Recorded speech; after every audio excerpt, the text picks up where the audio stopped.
Welcome, guys, to Metallarium Pages. It's a great pleasure to talk with you about the Coffin Rot, this new album, Dreams of Disturb, and more things related to the metal world in general. So we'll start by asking, how are you doing today? How is the band during the last couple of years? Doing really good. Just super stoked that after all this time, the album's finally out. We recorded it at the end of 2022, did most of the bulk of the writing around that time as well.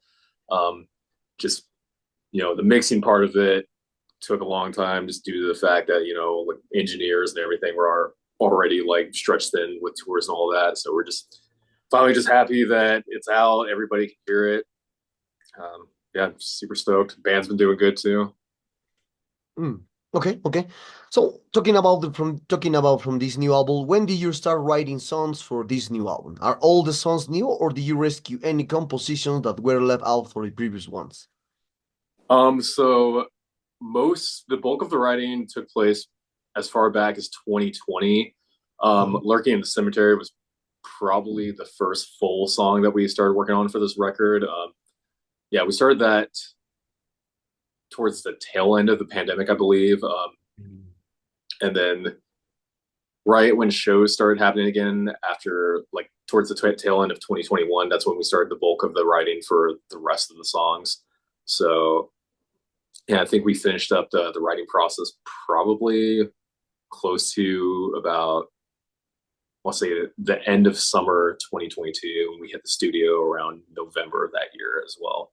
Um, of course, there was some like leftover riffs from like all the way back to like the band's formation, like the main riffs off of Predator Becomes Prey. Like those are riffs I've had since 2017.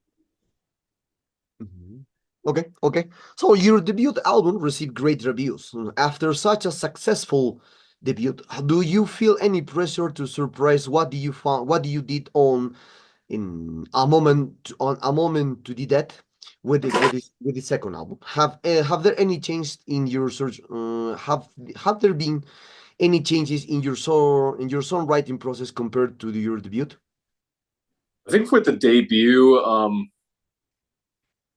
debut definitely had like a little bit more of like a punky thrash vibe to it. Most of the influences that we had on that record, I think, stemmed from like more of like the crustier death metal bands, punk themed ones like Autopsy, Obituary, Bolt Thrower, where this new record, um, we definitely had a lot more influences from like, of course, like all the Floridian stuff that we like, but we also had a lot of influences from like more of like the technical like New York sound, and even some of those like death metal bands that have a little bit more of like a blackened edge to them, like Immolation, Dead Congregation. So I feel like in general, the second album probably has a little bit more of like a darker vibe to it. Um, we definitely didn't pack each song with as many riffs as the last album. I feel like when we wrote that first album, it was just kind of like pack as Mhm. many riffs into the songs as possible.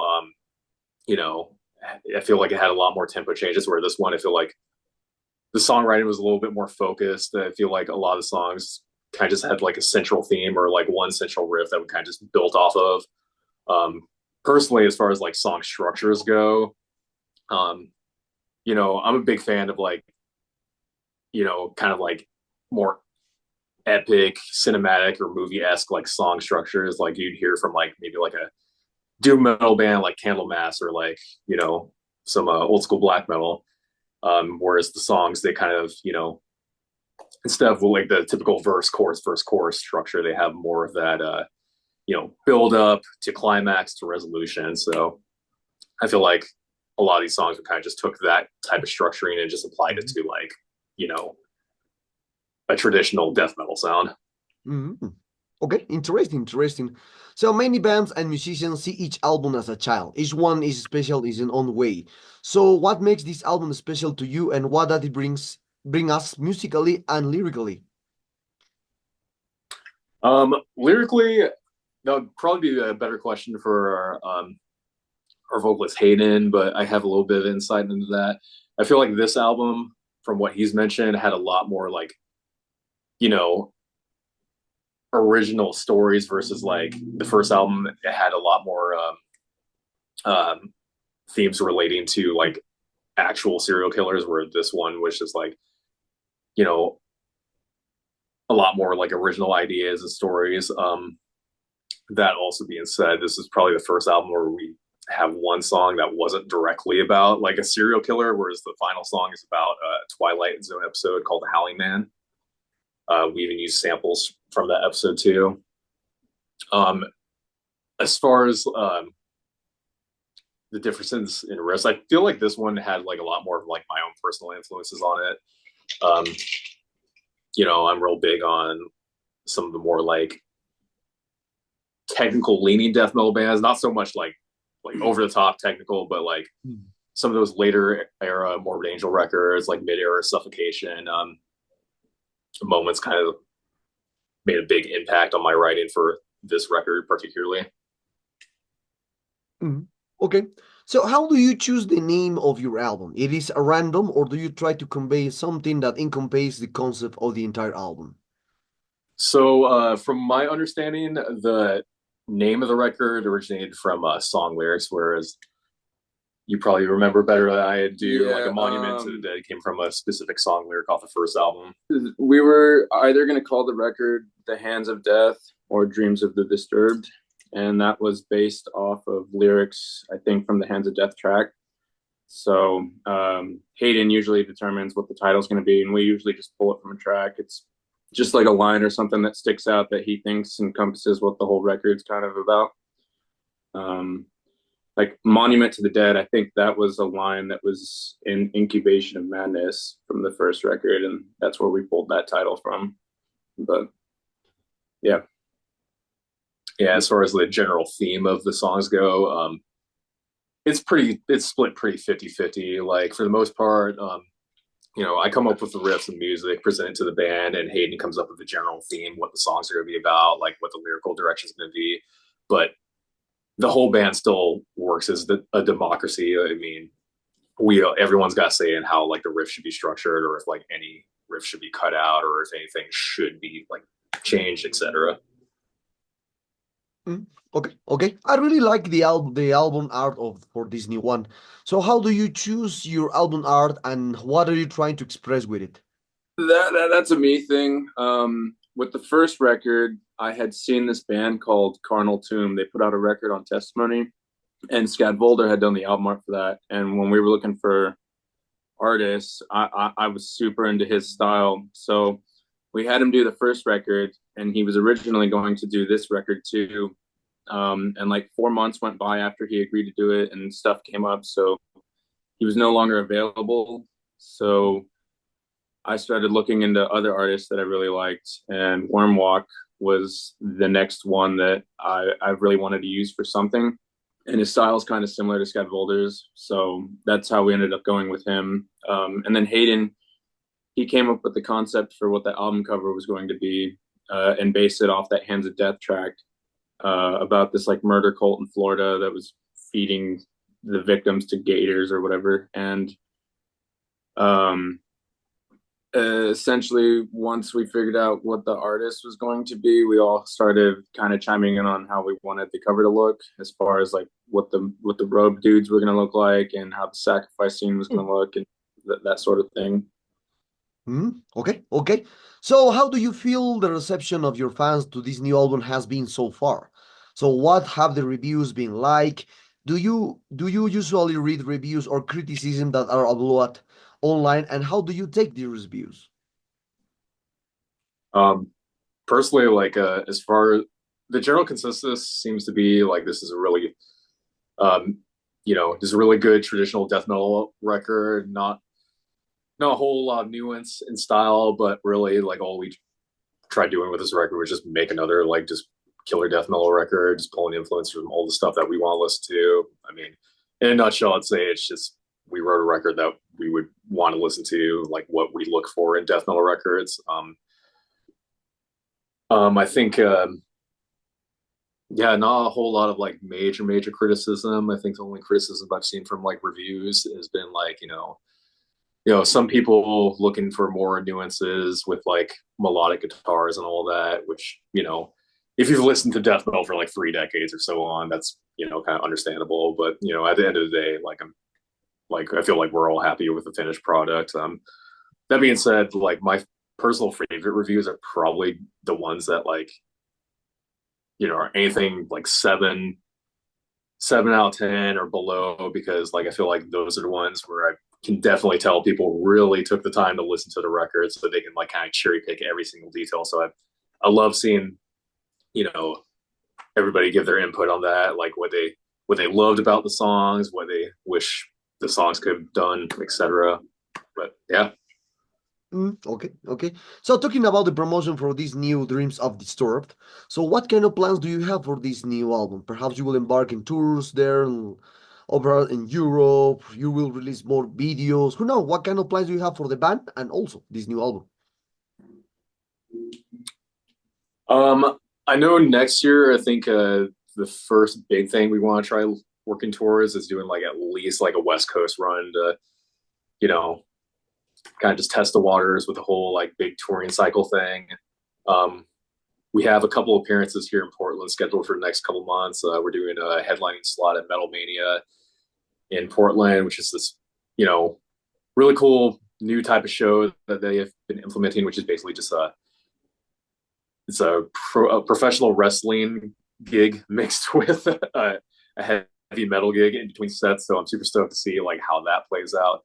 And then at the end of November, we have, I believe, an opening slot with Massacre, Sadistic Intent, and early in the day I must be spacing that third band, but altogether, I'm super stoked for that. Yeah, and that one's in Los Angeles.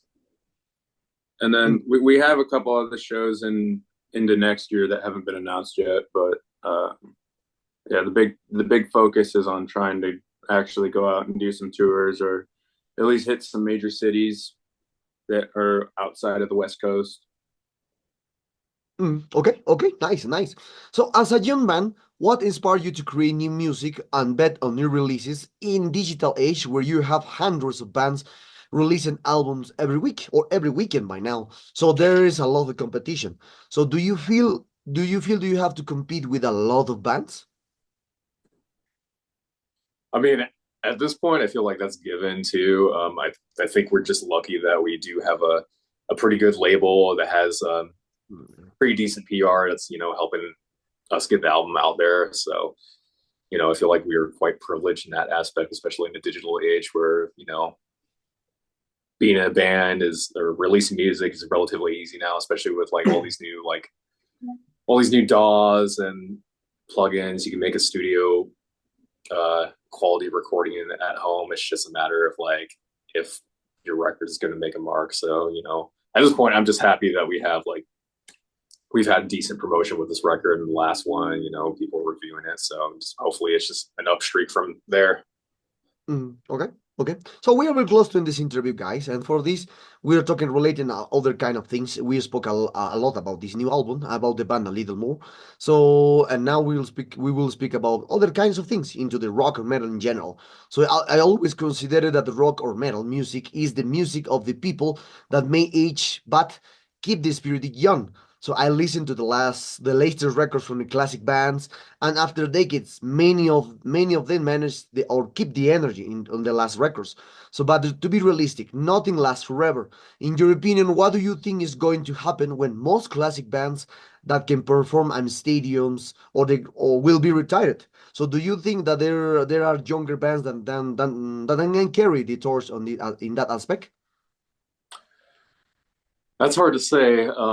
I feel like it really just depends on what subgenre of metal that we're talking about. If it's a band like Metallica, I kind of consider them to be kind of in their own world. I mean, personally, they're a big influence on the way we write, mainly those first 4 records. But that being said, yeah, they're that type of band's definitely in a different world. I feel like more, commercially accessible albums. So I feel like if there's torchbearers for that style, it's probably going to be a band like, Trivium or Gojira, for example. But as far as death metal goes, I don't know. It's hard to say. It seems like arguably the death metal scene right now is stronger than it has ever been, or at least stronger than it's been since the 90s. I mean, I guess there was early 2010s was kind of that era where not a lot of people were doing like the whole old school sound. It was mainly just like the tail end of the brutal death metal era, but like there's a higher emphasis on like,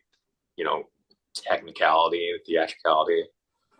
Um, yeah, I don't know. It's kind of hard to say, but like I feel like, you know, once Morbid Angel, Suffocation, all those bands are done, I feel like, you know, there are some eligible torchbearers out there between like Skeletal Remains, Frozen Soul, even Gatecreeper, like those, you know, those guys are you know, working their asses off, touring hard. It's getting like that classic death metal sound out there for the masses. So, you know, long after Morbid Angel, Suffocation, Nile are gone, there's, I feel like the future's in good hands. Mm. Okay, okay. So the music industry changed a lot through decades, especially for the classic bands from the 70s, 80s, and 90s. They have seen a huge change into this music industry. But even for young bands like you may experience changes in the last 5 years or 10 years with the way of the digital platforms have become an important way to spread the music now. So how has been your experience with digital platforms? And how do you deal with the issue of the fans not listening to full albums like before? Because we are retro movement to hear like in 70s or like the 50s or 60s when the people listen singles at that time. That's the way they spread the music at that moment with singles. And now we're returning to the era. I feel like this day and age, like I said in the during the past question, it kind of just depends on the subgenre. I feel like the more underground metal scene, you know, still has like a strong relationship with like physical releases, and will go out of their way to still buy tapes, vinyl, and all of that. But if we're talking about like more of the metal or the modern metal scene in the digital age, I feel like a good practice in that regard would just be like, you know, just, you know, keep your writing fresh, release something like once every couple of years or so, even if it's just a single or EP, just keep yourself relevant. I mean, that seems to be a common practice with a lot of popular bands too. Honestly, it's a practice like I'm a fairly big fan of. You know, I do like seeing my favorite bands like constantly put out, you know, material I love listening to, even if that material is just in like an EP or single format. Okay, okay. But yeah, I definitely feel you. Like, I feel like with all the um, emphasis on the digital age now, it's a lot harder to pay closer attention to albums and records. So I guess like at this point, just as long as the bands they keep going, they keep putting something out, it will gain the attention of the masses. Oh, okay, okay. So one of the last questions for this interview, one thing that you said a few minutes ago, it's talking about the topic of the technical, because as you know, and you said very well, bands like Morbid Angel, like Cannibal Corpse, has technicality. Their music is very technically for the 80s and 90s. When you hear for the first time Chapels of Gold from North Angel, it's a very difficult song. It's not like heavy metal. It's not like thrash metal. Even it's not like black metal. So, but now the concept of technical death metal is more related to clean things or to use faster things into the death metal. But that's curious thing because when I hear always death metal, the death metal since the 90s was very technical. It's not be to say technical death metal without it be technical. So because normally the death metal it is technical. So what is your opinion about now this new concept into the death metal, saying this is old school death metal and this is technical death metal? My brain's split pretty 50-50 on that. Like I am actually like a big fan of like a handful of like modern technical bands. Like you know, I do love Revocation, Necrophagus, etc. But that being said, I feel like, you know, I'm also a bigger fan of like bands that kind of just like they can balance that technicality but with good songwriting. I mean, I feel like, you know, late 80s, all the 90s helped balance that out like perfectly. The songs were they just happened to be really hard to play. Like, I mean, I think the hardest song I've learned to play on guitar this day is probably Liege of Inverosity by Suffocation. I've learned the Necrophagus riffs. Like the Necrophagus shit is like super impressive, super technical, but it's like also very clean and precise. Whereas like the old school Suffocation stuff is just like purely chromatic, just like constant tempo changes, like down picking, tremolo picking, all that shit. So I don't know. I guess like since it's a little bit more atonal, it's harder to pick up on that stuff, at least for my brain. But yeah, I'd say like, you know, as far as like the technical aspect goes, you know, I like it when bands kind of like balance out like that precise guitar playing with like just raw heaviness at the same time. Okay. Well, guys, we come to the sad moment of this interview. I hope you enjoyed this interview as I did, and thank you very much for your time. These New Dreams of this service are great as a tremendous album. Congratulations on this album. Maybe you have something to add to your Latin fans that expect someday that you will come here in a Latin tour soon, and obviously Metallerium followers. Yeah. Hopefully, sometime in the future we can come out. You know, hope everyone enjoys the records. You know, it gives us a reason to keep writing, pump out more records. That's, you know, it's my favorite thing about being like getting into metal and doing this sort of thing, is being able to put out records, getting my writing out there, getting all of our writing out there, just seeing how everybody responds to it.